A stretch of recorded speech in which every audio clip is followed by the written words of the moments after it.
안녕하세요. 저는 결혼 3년 만에 이혼을 한 30대 여성이에요. 혹시 여러분은 사주나 운세 믿으시나요? 저는 한 번씩 운세를 보는데 볼 때마다 항상 초년 운세는 별로이지만 중년의 귀인을 만나 말년에는 대박이 난다고 하더라고요. 완전히 믿지는 않았지만 그래도 앞으로 나아진다니까 제발 사주처럼 귀인을 만나 내 인생이 대박이 나길 바라며 살았던 것 같아요. 사실 저는 이혼하기 전까지만 해도 정말 우울하고 힘들었거든요. 일단 우리 집 상황을 말씀드리자면 저의 부모님은 사이가 정말 좋지 않으셨어요. 두 분이 정말 하루가 멀다고 매일 싸우다가 제가 20살이 되던 해에 이혼하셨죠. 그리고 저는 엄마와 둘이서 살고 아빠는 이혼하고 얼마 되지 않아 재혼하시며 연락이 되지 않았어요. 저는 그 당시 공부하는 것을 좋아하지도 않았고 경제적으로 넉넉하지 못한 형편이라 그냥 대학을 포기하고 바로 회사에 입사했어요. 회사 생활은 힘들긴 해도 나름대로 보람도 있고 앉아서 공부만 하는 것보다는 재미있었던 것 같아요. 그렇게 재밌게 일을 하다가 회사 동료의 소개로 남편을 만났고 연애를 하고 결혼을 약속했어요.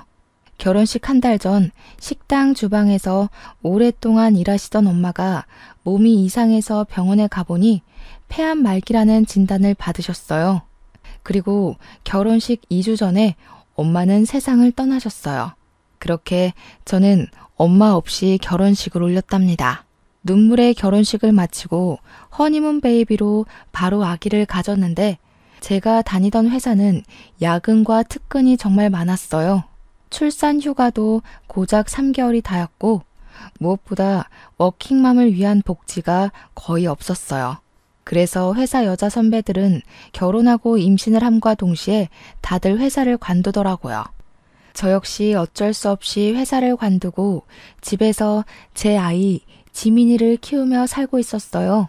시간이 흘러 아이가 2살이 되자 저는 어린이집에 지민이를 보내고 간단한 아르바이트라도 구해보려 했지만 시간이 애매해서 마땅한 일자리를 찾지 못하고 있었죠. 반면에 동서는 학교 다닐 때부터 공부도 잘했고 전교 회장도 몇 번 했다고 해요. 당연히 좋은 대학교에 대학원까지 나오고 복지가 엄청 좋은 회사에 입사하여 돈도 많이 벌고 있어요.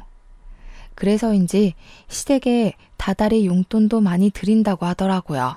게다가 어른들에게 말도 잘하고 싹싹해서 시댁 동네에선 최고의 며느리라는 소문이 자자해요. 무엇보다 친정도 부유하고 동서와 같은 동네에 살아서 아기가 아프거나 무슨 일이 생기면 언제든지 맡기고 출근을 할 수도 있어요.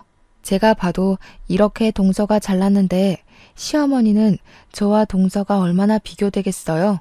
그래서 시어머니는 저와 동서를 항상 대놓고 차별했어요. 시댁에 일이 있어서 가면 동서에게는 일하고 왔으니 무조건 쉬라고 하시고 아이를 보며 집에 있는 제게는 너는 우리 아들 돈으로 놀고 먹으니 무조건 일하라고 하셨죠. 초겨울 날이 되었어요. 저희 시댁은 날이 쌀쌀해지면 매년 김장을 하시는데 그때마다 최소 300포기씩 해요. 게다가 배추 농사도 하시니 남들은 절인 배추를 사서 김치를 담그지만 저희는 배추를 뽑고 절이고 헹구는 모든 과정을 다 직접 해왔어요.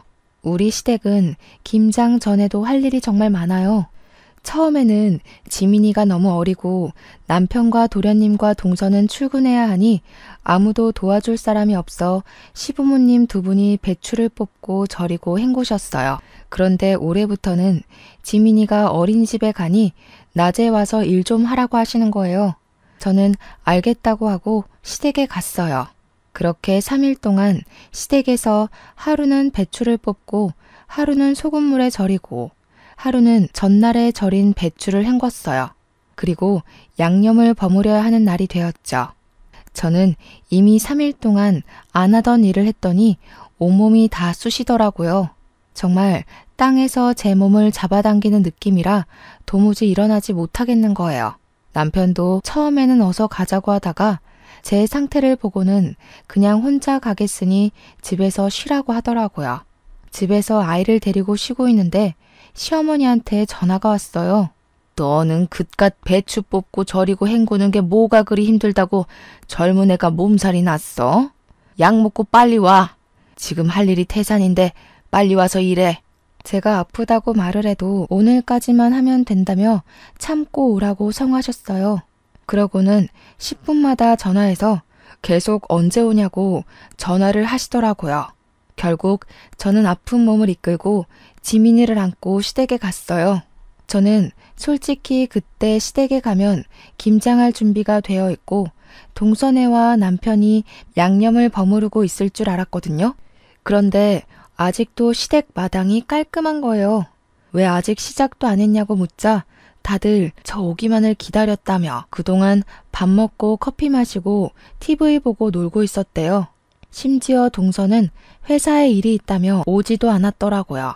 시어머니는 저를 보며 이제 일꾼이 왔으니 일을 시작하자고 하시더라고요. 남편과 도련님도 김장을 같이 하겠다고 고무장갑을 끼자 시어머니는 남자는 고무장갑을 끼는 것이 아니라며 낀 장갑을 벗기고 방으로 들여보내셨어요.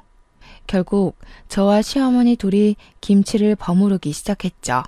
그렇게 30분이나 지났으려나요? 원래 허리가 안 좋으신 시어머니가 갑자기 허리가 아프시다고 들어가서 누우시더라고요. 결국엔 저 혼자 그 많은 김장을 다 했어요. 김장이 어느 정도 끝나고 정리를 하려는데 그제야 동서가 회사가 이제 마쳤다며 오더라고요. 그런 동서가 얄미웠지만 그래도 회사에 다니니 어쩔 수 없겠지 하며 저의 짜증나는 마음이 보이지 않게 억지로 웃음을 지어 보였어요. 동서는 미안한 표정을 지으며 형님 혼자 고생 많으셨으니 뒷정리는 제가 하겠다고 하더라고요. 그러면서 팔을 걷어붙이자 시어머니는 여태 회사에서 일하고 왔는데 무슨 정리냐며 그냥 쉬다가 이따가 고기나 먹고 가라고 하시더라고요. 동서는 시어머니의 말씀에 씩 웃더라고요. 그러더니 제게 시어머니가 이리 말씀하시니 어쩔 수 없다며 그럼 고생마저 하시라고 하더라고요. 그러면서 저는 일하느라 힘들었으니 들어가 있겠다고 하더라고요. 그렇게 저를 약올리며 못 이기는 척 방에 들어가서 쉬더라고요. 저는 결국 김장하고 뒷정리하고 밥상까지 차렸답니다. 다 같이 밥을 다 먹어가는데 동서가 가방에서 봉투를 하나 꺼냈어요. 그러더니 시어머니께 봉투를 드리며 늦어서 죄송하다고 김장비니 편하게 받으시라고 하더라고요. 아이고 이런 거 줄 필요 없는데 일단 며느리 네가 준비를 했으니 고맙게 잘 쓰마. 아, 네가 좋아하는 갈비찜 많이 해놨으니 네가 다 챙겨가거라. 첫째 며느리는 갈비찜 별로 안 좋아하지? 어머니, 저도 갈비찜 좋아하죠. 그랬냐? 그런데 조금만 해서 일을 어쩐담? 그럼 너는 다음에 해주마. 너는 일하지 않으니까 평일에도 수시로 오잖아. 아유, 김장하니 피곤하네. 첫째 너는 이것 좀 치우고 있고 둘째는 잠깐 나 좀 보자꾸나. 시어머니는 밥을 다 드시고는 동서를 데리고 큰 방으로 들어가셨어요. 둘이서 뭐 하나 궁금해서 상 정리하는 척하며 몰래 큰 방 앞에서 하는 이야기를 들어보니 시어머니가 동서에게 선물을 해주시더라고요. 평소에 용돈도 많이 주고 또 때마다 현금도 줘서 고맙다고 하시며 백화점에 가서 옷 한 벌 샀다고 하더라고요. 그 모습을 보고 있자니 서운하더라고요. 어머니 옆에서 몇 날 며칠 동안 김장을 한 사람은 나인데 제게는 수고했다는 말 한마디 없으시고 뒤늦게 나타나 돈 봉투만 준 동서에게는 고맙다며 갈비찜에 옷까지 선물하시니 정말 너무하시네 싶더라고요. 저는 남편에게 내가 설거지 못하겠다고 그냥 집에 가겠다고 했어요. 남편은 오늘 많이 힘들었냐며 자기가 하겠다고 하더라고요. 남편이 그러면서 고무장갑을 끼는데 역시 미우나 고우나 내 남편밖에 없다는 생각이 들고 고맙더라고요. 그 순간 시어머니가 방에서 나오셨어요. 우리 민호가 왜 설거지를 해? 남자는 고무장갑을 끼면 절대 안 된다고 하지 않았니? 하지 마. 너는 이깟 설거지 얼마나 된다고 그걸 꼭 굳이 네 남편에게 시켜야겠냐? 역시 친정이 없으니 이런 시댁에 대한 도리를 친정에서 배우지 못한 거겠지. 형님, 그깟 설거지 얼마나 한다고 그걸 아주버님한테 시키셨어요. 그냥 제가 할게요. 제가. 얼마 있지도 않구만. 아가야, 너는 밖에서 일도 하고 와서 무슨 설거지니? 너는 하지 말아라. 집에서 우리 민호 돈으로 놀고 먹는 제가 해야지 안 그러니? 어머니, 동서는 오늘 아무것도 안 하고 밥만 먹었는데 설거지 하나 시키지 않는 게 말이 돼요? 왜 저만 이래요?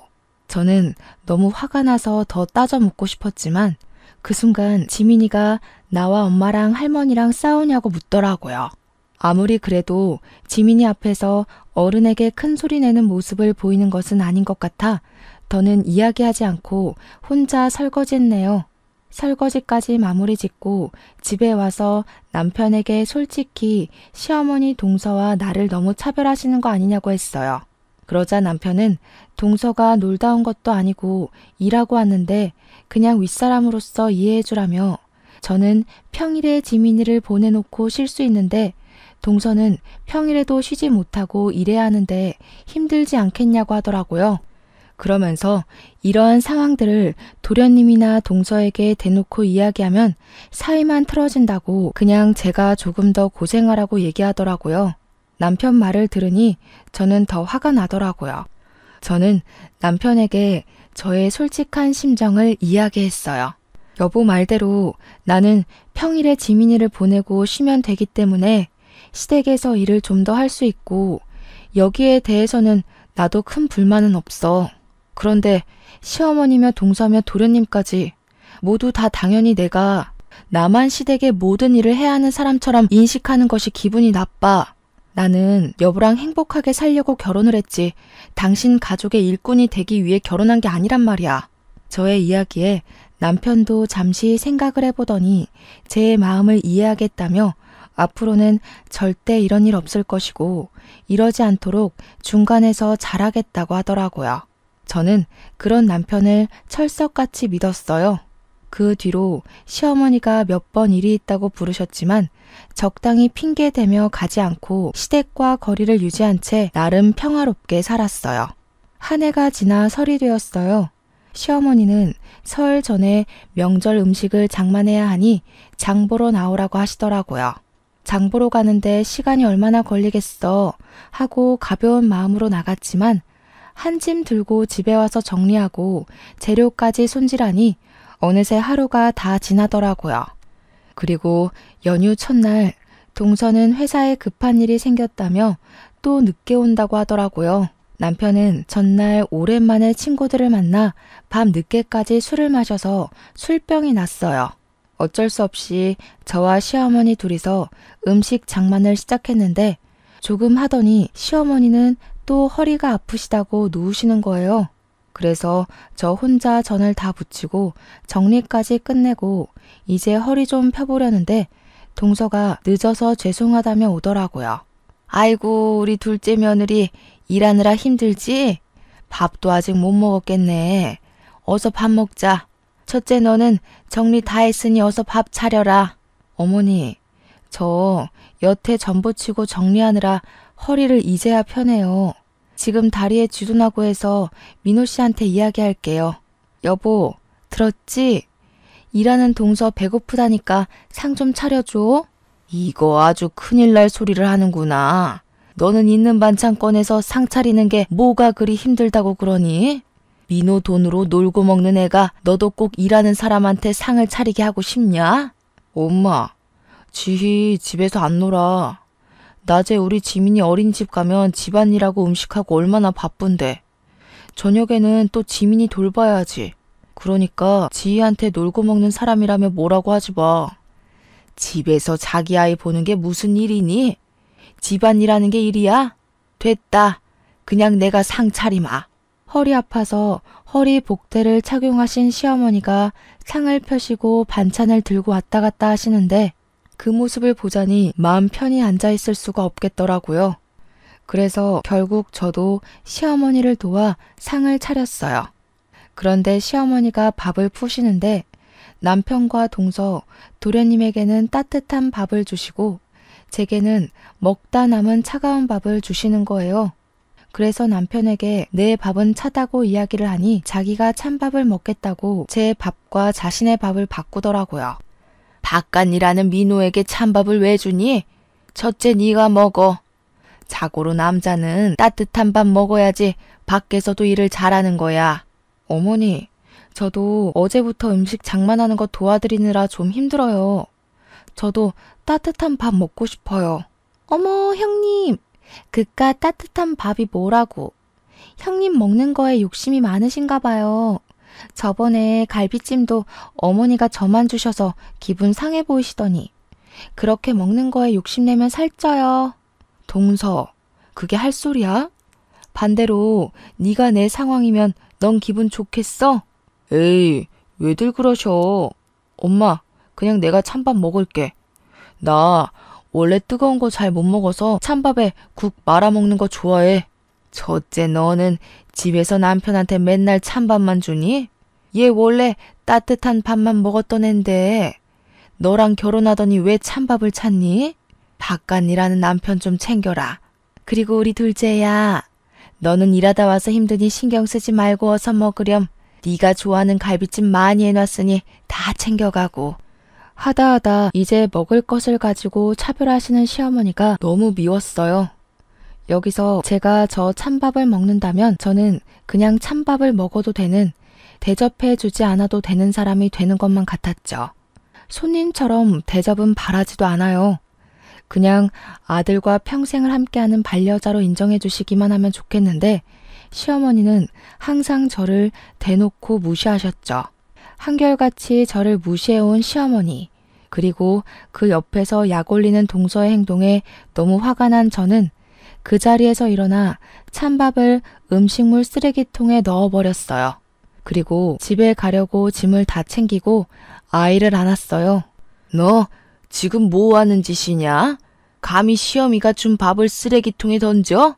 그리고 당장 내일이 설인데 짐 싸서 어디를 가는 거야? 내일 친척들 다 오시는 거 몰라? 저는 그런 시어머니의 말씀을 무시하고 제 짐을 챙기고 아이를 안고 현관문 앞으로 갔어요. 보고 배운 게 없으니 저러지. 찬밥이든 더운 밥이든 시어머니가 줬으면 그냥 감사합니다 하고 먹을 일이지. 그걸 가지고 성질은. 역시 우리 둘째 아가는 학벌도 좋고 친정도 부유하니 보고 배운 것도 많고 잘 자라서 시집 왔는데 쟤는 부모가 이혼해서 보고 배운 게 없으니 저렇게 행동한다니까. 어머니, 지금 제가 고작 밥 때문에 이러는 것 같아요? 제게만 찬밥을 주셔서 화도 났지만 정말 제가 화가 나는 것은 어머니의 차별 대우예요. 항상 어머니는 동서에게는 무조건 쉬라고 하고 제게만 어떻게 모든 일을 다 시키세요? 그래놓고 수고했다는 말 한마디라도 따뜻하게 해주신 적 있으세요? 동서는 집도 잘 살고 대학교에 대학원까지 나와서 배운 게 많아서 내가 따로 가르칠 게 없지만 너는 친정도 없고 대학도 못 나왔으니 배운 게 없잖아. 그래서 내가 가르칠 게 많아서 그래. 내 딴에는 널 딸처럼 생각해서 내 옆에 두고 하나하나 가르치려는데 그게 그렇게 불만이야? 어른으로서 가르침을 주는 것은 당연하지. 착각하지 마세요. 김장시키고 제사음식 장만하고 하는 게 가르치는 거예요? 이거는 그냥 일 시키는 거예요. 어찌되었든 저는 이 집의 노비가 아니니 동서가 저와 동등하게 같이 일을 할 때까지 당분간은 이 집에 못 오겠네요. 안녕히 계세요. 저는 이 말을 하고 아이를 데리고 나왔어요. 이대로 집에 가기는 싫었어요. 그냥 차 타고 정처 없이 갔는데 정신 차려보니 도착한 곳이 엄마를 모신 납골 땅이었어요. 명절이 되고 시어머니와 일로 기분이 울적하니 엄마가 많이 보고 싶더라고요. 엄마는 말은 하지 않으시지만 사진 속에서는 인자하게 웃으셨어요. 꼭 잘 왔다고, 너를 기다리고 있었다고 이야기해 주시는 것 같았죠. 저는 그런 엄마를 보며 엉엉 울었어요. 제가 우는 모습을 본 지민이는 처음에는 다소 당황하는 듯 하다가 저를 꼭 안아주고 토닥여 주더라고요. 꼭 지민이의 몸에 우리 엄마가 들어와 저를 안아주는 것 같아 지민이를 안고 그렇게 한참을 울었네요. 울다 보니 어느 정도 답답한 속이 후련해졌어요. 그렇게 저의 마음의 짐을 엄마에게 내려놓고 다시 집으로 갔어요. 저는 제가 그렇게 시댁에서 나와서 남편이 집에 와 있을 줄 알았어요. 그런데 집은 텅 비어 있더라고요. 남편은 명절 당일에도 오지도 않고 연락도 없었어요. 연휴 마지막 날 밤늦게서야 집에 들어오더라고요. 저를 보자마자 한다는 이야기가 너는 꼭 그 자리에서 그렇게까지 해야겠냐고 하더라고요. 나는 너네 집 노비냐? 김장할 때도 너나 시어머니는 나에게만 그 많은 일을 다 시켰어. 요새 같은 시대에 어느 집에서 배추 300포기를 담가? 그것도 며느리 혼자 말이야. 음식 장만도 나 혼자 다 했지. 그리고 내가 그렇게 하는 동안 너고 네 동생이고 날 도와준 적 있어? 그저 어머니가 뭐라고 하셨으니까 어쩔 수 없다며 뒤로 빠지기나 하고. 나 이제 더는 못 참아. 이제 시댁에 안 가. 쉬지도 않고 따발총처럼 이야기하는 저의 모습을 본 남편은 고개를 저으며 방문을 쾅 닫고 들어갔어요. 저는 정말 다시는 시댁에 가지 않을 것이라 다짐했죠. 그런데 얼마 뒤 시어머니의 허리가 많이 안 좋아지셔서 허리 수술을 해야 하는 상황이 되었어요. 아무리 미운 시어머니지만 그래도 같이 사는 남편의 엄마라서 걱정이 되더라고요. 그래서 다시는 시댁에 가지 않을 것이라는 다짐은 일단 뒤로 한 채 병문안을 갔어요. 다행히 수술은 잘 되긴 했지만 당분간은 절대 안정을 취해야 하니 단순히 걷는 것 이외에는 아무것도 해서는 안 되는 상황이었어요. 그래서 저는 아침에 지민이를 어린이집에 보내놓고 식사 준비며 시댁의 모든 집안일을 도와드리기로 했어요. 시어머니가 밉긴 했지만 그래도 가족이기도 하고 동서나 남편은 회사에 가야 하니 저밖에 할 사람이 없으니까요. 어머니는 제가 시댁에 오자 정말 작정을 한 사람처럼 모든 일을 다 시키셨어요.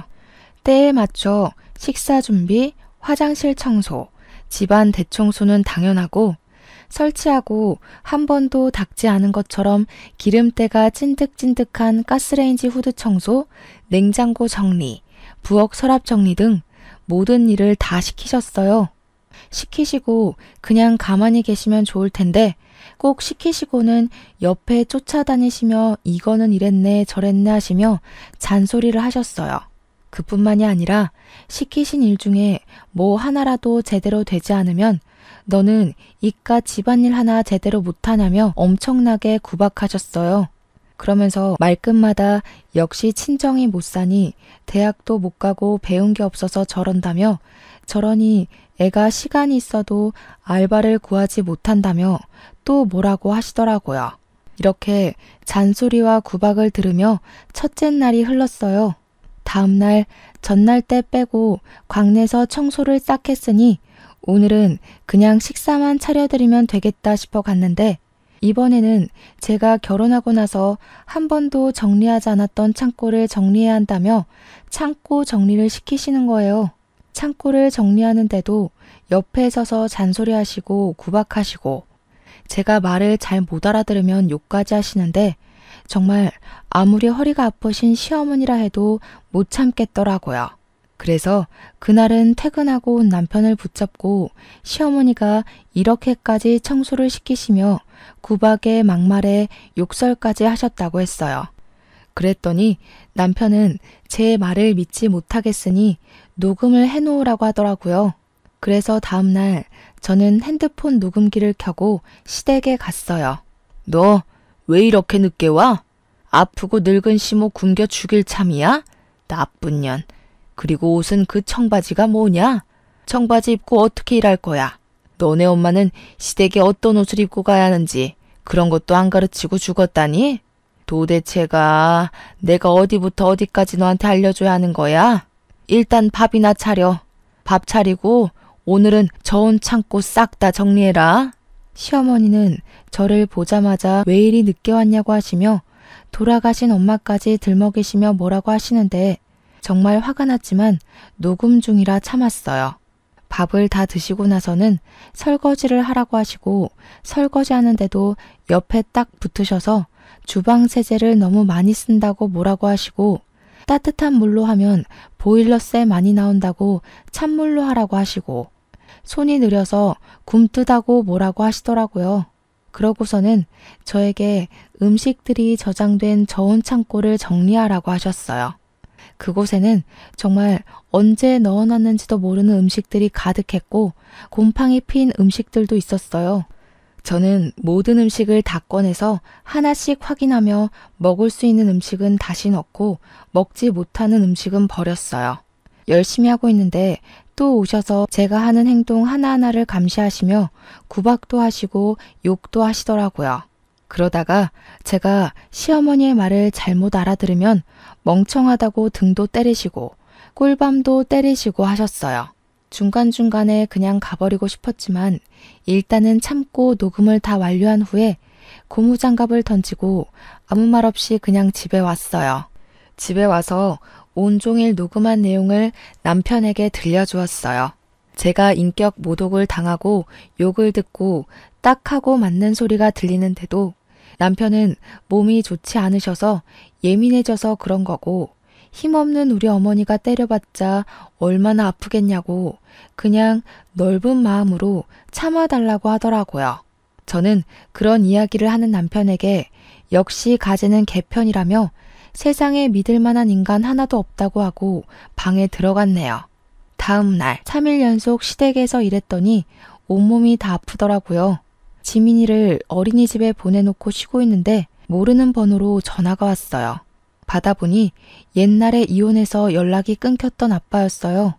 한때는 저와 엄마는 이렇게 힘든데 아빠는 재혼했다는 소식을 듣고 미웠지만 그래도 거의 20년 만에 내 가족에게 연락이 오니 반갑고 뭔가 든든한 내 편이 생긴 것 같은 기분에 반가워서 갑자기 눈물이 나오더라고요. 그렇게 울며 서로의 근황을 물었어요. 아빠는 조그맣게 회사를 차리셔서 사장으로 있다고 하셨어요. 그런데 엄마도 돌아가셨는데 제 번호를 어떻게 알았는지 물어보니 시아버지를 통해서 알게 되었다고 하시더라고요. 저는 아빠에게 시아버지랑 어떻게 연락을 했냐고 두 분이 아는 사이냐고 물었죠. 알고 보니 아빠가 10년 정도 전에 길을 가다가 뇌출혈로 쓰러진 적이 있었는데 그때 시아버지가 빨리 아빠를 발견해서 사실 수 있었다고 해요. 그 후 몸을 회복하신 아빠와 시아버지가 연락을 주고받고 지내셨대요. 그러면서 서로가 무슨 일을 하는지도 자연스레 알게 되셨는데 그 당시 시아버지는 사업이 잘 되지 않아서 회사가 거의 망하기 직전이었고 아빠는 동종업계에서 사업이 잘 돼서 돈도 많았고 좋은 거래처도 많이 알고 있었어요. 그래서 아빠가 자신의 목숨을 구한 은인이시라며 시아버지를 여러모로 많이 도와주셨다고 해요. 그때 인연이 지금까지 연결되어 지금은 호영호재하면서 지내는 사이라고 하더라고요. 얼마 전에는 두 분이 만나 술을 한 잔 드셨대요. 술에 취하신 시아버지가 첫째 며느리 이야기를 하셨는데 나는 첫째 며느리가 너무 예쁜데 자기 마누라는 부모님이 이혼하고 엄마는 돌아가시고 아빠는 재혼해서 연락도 안 되니 마땅한 친정이 없다며 시집살이를 그렇게 시킨다고 하셨대요. 도와주고 싶어도 자신은 회사에 나와봐야 하니 딱히 도울 수도 없고 그저 마누라한테 그렇게까지 미워하지 말라고 말하는 것이 전부인 이 상황이 답답하다면서요. 그러면서 시아버지가 아빠에게 첫째 며느리라며 사진을 보여주셨는데 제 사진이었대요. 아빠는 이 이야기를 하시며 엄마와 이혼한 후 매정하게 연락을 끊어서 네가 이렇게 힘들게 살게 된 것 같다며 미안하고 그동안 정말 고생 많았다고 하셨어요. 그러면서 제가 시집살이가 너무 힘들어서 이혼하고 싶다고 한다면 집과 일자리 정도는 마련해 줄 수 있으니 괜히 눈치 보며 살지 말라고 하시더라고요. 그래서 제가 그동안 시어머니의 막말, 무조건 시댁 편인 남편, 그리고 여우 같은 동서 때문에 갈라서고 싶은 적이 많았는데 지민이도 있고 경제적인 여건 때문에 억울해도 그냥 참고 살았다고 했죠.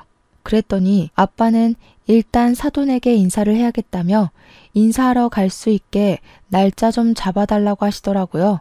저는 사실 얼마 전에 시부모님이 하도 저를 구박하시고 무시하셔서 한바탕 하고 영 끊었다고 했어요.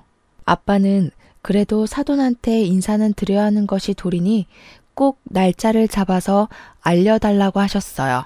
저는 아빠와 전화를 끊고 바로 시어머니께 전화를 드렸어요. 그리고 저희 친정아빠가 연락됐는데 시부모님께 인사를 드리고 싶어 하시니 시간 될 때 알려달라고 했어요. 시어머니는 축하한다는 말은커녕 아빠가 뭐하고 사시는지부터 궁금해 하시더라고요. 그래서 아빠에게 들은 대로 그냥 조그마하게 회사를 운영하고 있다고 했죠. 그랬더니 시어머니는 요새 사업하다가 망하는 사람들이 많다던데 괜히 너네 아빠랑 인제 와서 연락돼서 우리 민호가 번 돈이 다 거기로 흘러가지는 않을까 모르겠다며 어쨌든 주말에 시간 비워둘 테니 오라고 하라고 하시곤 끊으셨어요. 애초에 시어머니의 축하는 바라지도 않았지만 그래도 어머니의 날이선 말투에 기분이 좋지는 않더라고요. 그리고 약속한 날 저는 거의 20년 만에 아빠를 만났어요. 제 기억 속의 아빠는 주름살이 하나 없고 머리숱도 많았는데 그날 본 아빠는 주름살도 자글자글하고 머리카락도 거의 없으셨어요. 저는 변해버린 아빠의 모습이 반갑기도 하고 그런 아빠의 손을 오랜만에 잡고 함께 시댁으로 향했어요. 시댁에는 동선의 부부도 있었어요. 아빠는 준비하신 과일 바구니를 건네시며 지희의 아빠 되는 사람이라고 하며 허리를 90도로 굽혀 인사하시더라고요. 시어머니는 그런 아빠를 보면서 떨떠름한 표정을 지으셨어요. 내가 허리가 아파서 음식을 하나도 못했고 둘째 며느리는 회사 다니느라 바빠서 주말에는 아무것도 못해요. 그래서 음식장만도 하지 못해서 음료수도 사둔 게 없네요. 그냥 맹물이나 한 잔 드세요. 저는 솔직히 상다리 휘어지게는 아니더라도 명색이 첫인사인데 간단한 다과라도 준비해 주실 줄 알았거든요. 그런데 이렇게 주스 한 잔도 없이 맹물만 주시는 시어머니 모습에 정말 온갖 정이 다 떨어지더라고요. 인제 와서 하는 얘긴데 첫째 며느리가 친정도 없고 본 적도 없이 자라온 애라서 가르치느라 너무 힘들었어요.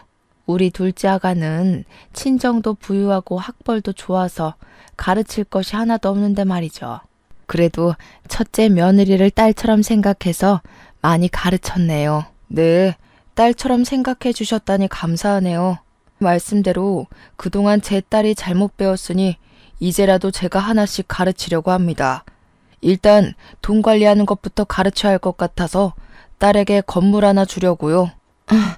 건물이요? 얼마짜린데요? 거기 시세가 한 25억은 되거든요. 그 건물에 상가가 다 들어서 있고 안정적으로 장사를 하고 있으니 월세를 꼬박 받으면 한 달에 400만 원은 벌 수 있을 것 같더라고요. 회사도 안 다니는데 집에서 놀고 먹으면서요. 뭐요? 400만 원? 시어머니도 놀랐지만 저도 깜짝 놀랐어요. 순식간에 저는 조물주보다 높다는 건물주가 되어 매달 한 달 월급만큼의 돈을 받게 된다는데 이게 쉽게 믿어질 리가 없잖아요. 아빠는 그런 저의 손을 잡고 씩 웃으셨어요. 시어머니는 도대체 뭐를 하시길래 그런 건물이 있냐면서 명함이라도 있으면 달라고 하셨어요. 아빠가 명함을 건네자 시어머니는 아빠의 명함을 받고는 요즘 사업이 잘 안 되냐며 은근히 비꼬는 말투로 말씀하셨죠. 옆에 있던 동서도 형님 아버지신데 어느 회사 대표님이신지 궁금하다며 본인에게도 명함을 달라고 했어요. 그런데 동서가 건네받은 아빠의 명함을 보고 깜짝 놀라하는 거예요. 어머니, 여기는 시아버지 회사보다 규모가 더 큰 회사네요? 꽤 큰 회사인데 여기 대표님이시라고요? 저희 팀장님이 여기 회사 대표님의 조카라고 하시던데. 아, 지은이가 여기 둘째 며느님의 직장 상사인지는 몰랐네요. 또 이렇게 인연이 해결되네요.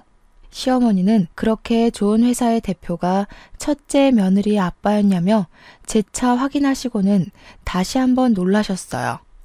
아빠는 그런 시어머니에게 당당하게 제가 이 회사의 대표라고 하시며 일단 오늘은 일이 없으니 가봐야 할 것 같다고 하시고는 자리에서 일어나셨어요.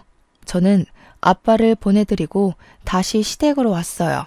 어느덧 저녁 6시. 저녁을 먹을 시간이더라고요. 어머니, 벌써 저녁 6시인데 저녁 식사하셔야죠. 형님, 가서 식사 준비 좀 해주세요. 저는 아시다시피 일하느라 피곤해서요. 동서는 아주 당연하다는 듯이 제게 저녁 식사를 시키더라고요. 그 소리를 들은 시어머니가 깜짝 놀라 동서에게 다가왔어요. 예, 오늘은 네가 준비해라. 쟤도 오늘 오랜만에 아빠 만났으니 얼마나 정신적으로 힘들었겠니? 저는 그래도 회사에서 일하는데 오늘 하루는 푹 쉬어야죠. 형님은 집에서 노시는데? 쉬긴 뭘 쉬니?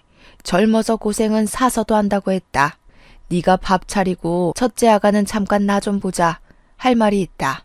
시어머니는 저를 부르실 때 야 아니면 첫째 너라고 하셨어요. 그런데 돈 많은 아빠가 왔다 가시자 저에게 결혼 후 처음으로 첫째 아가라고 부르시며 저를 큰 방으로 데리고 가시더라고요. 아가, 내가 그동안 너한테 섭섭하게 한 것이 있다면 미안하다. 나는 그냥 친정도 없는 네가 어디 나가서 혹시라도 무시당할까 봐. 다 네가 잘 되길 바라는 마음에서 그렇게 한 것이니 이해해 주려무나. 그리고 다른 친구들은 다른 며느리한테 한 달에 100만 원씩은 받고 산다던데 나는 한 달에 50만 원 정도는 내 용돈으로 줄 순 없겠니? 병원비도 있고 생활비도 있고 조금 힘들어서 말이야. 이제 동서보다 제가 돈을 더 잘 벌게 생겼으니 어머니 상황이 역전되셨네요. 아가야, 무슨 말을 그리 서운하게 하니? 그런 게 아니라 그냥 서로 돕고 살자는 거지. 어머니는 저 혼자 김치 300포기 담그고 명절 음식 준비할 때 한 번이라도 도와주신 적 있으셨어요? 허리가 아프시지 직접 도와주시지는 못해도 누구한테 힘들 테니 도와주라고 한 적 있으셨나요?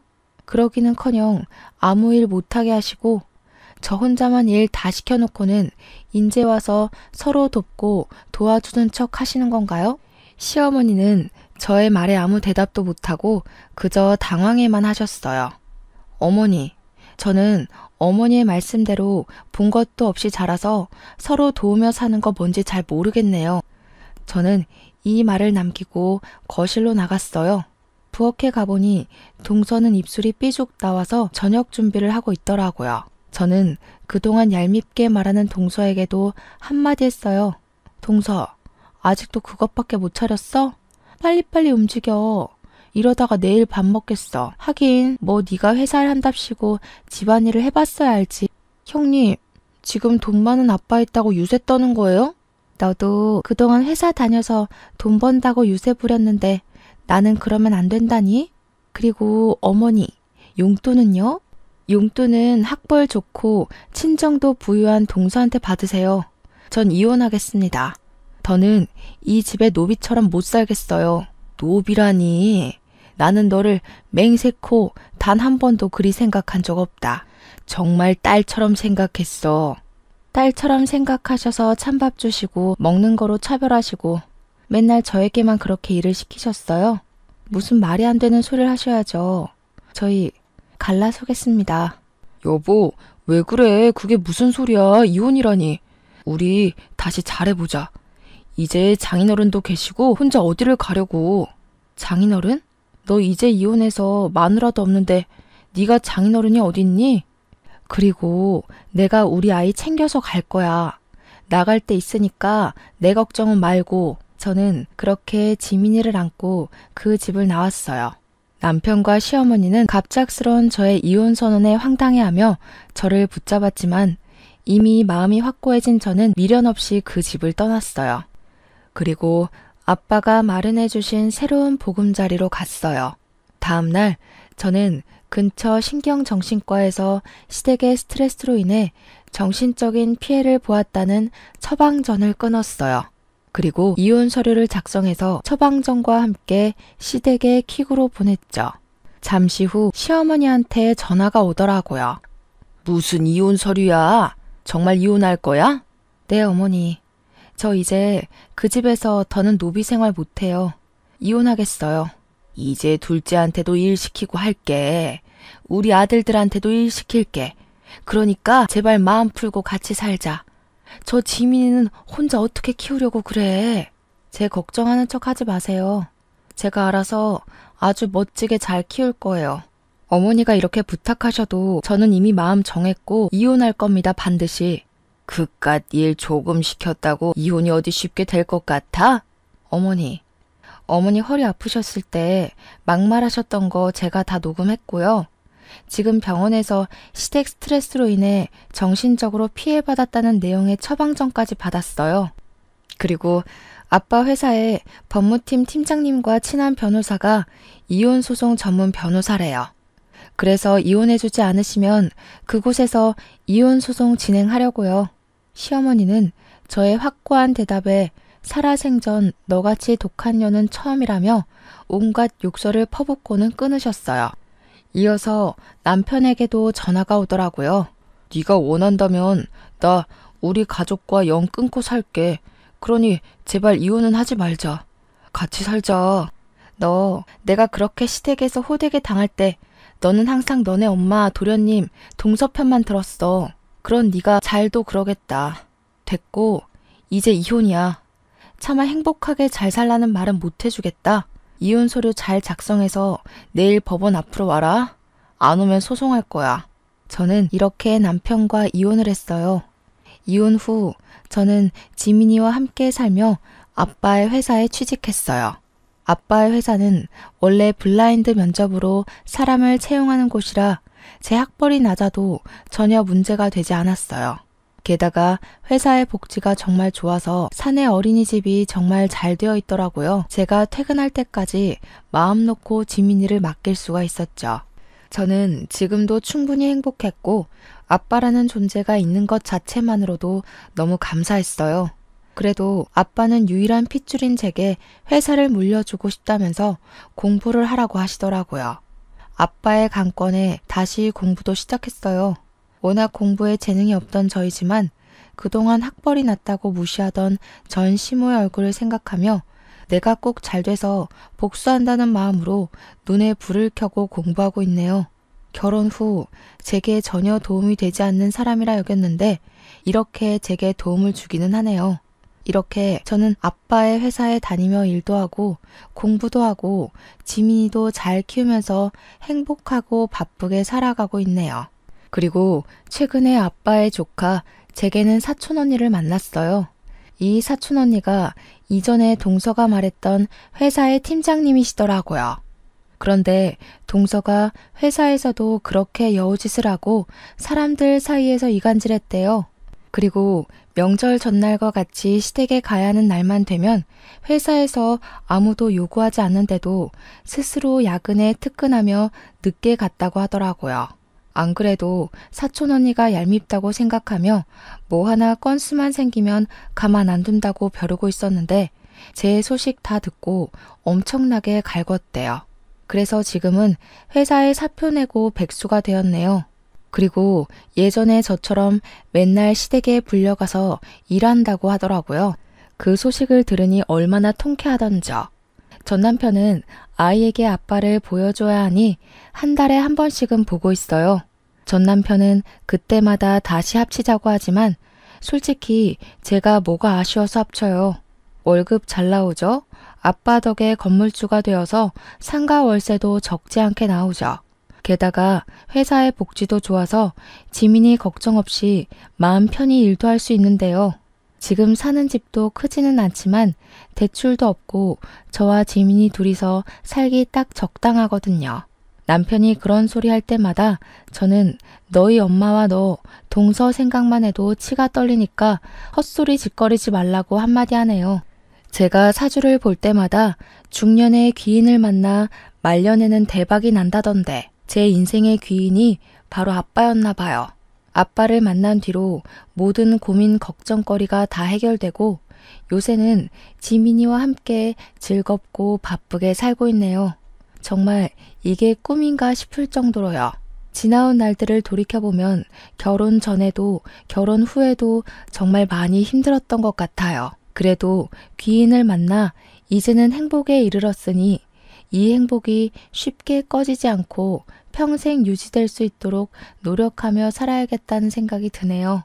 그래서 먼 훗날 하늘나라에서 가서 보고 싶은 우리 엄마를 보면 나 이렇게나 잘 살아왔다고 자랑할 수 있는 당찬 딸이 되고 싶네요. 저의 긴 사연 들어주셔서 감사합니다. 모두 행복하세요.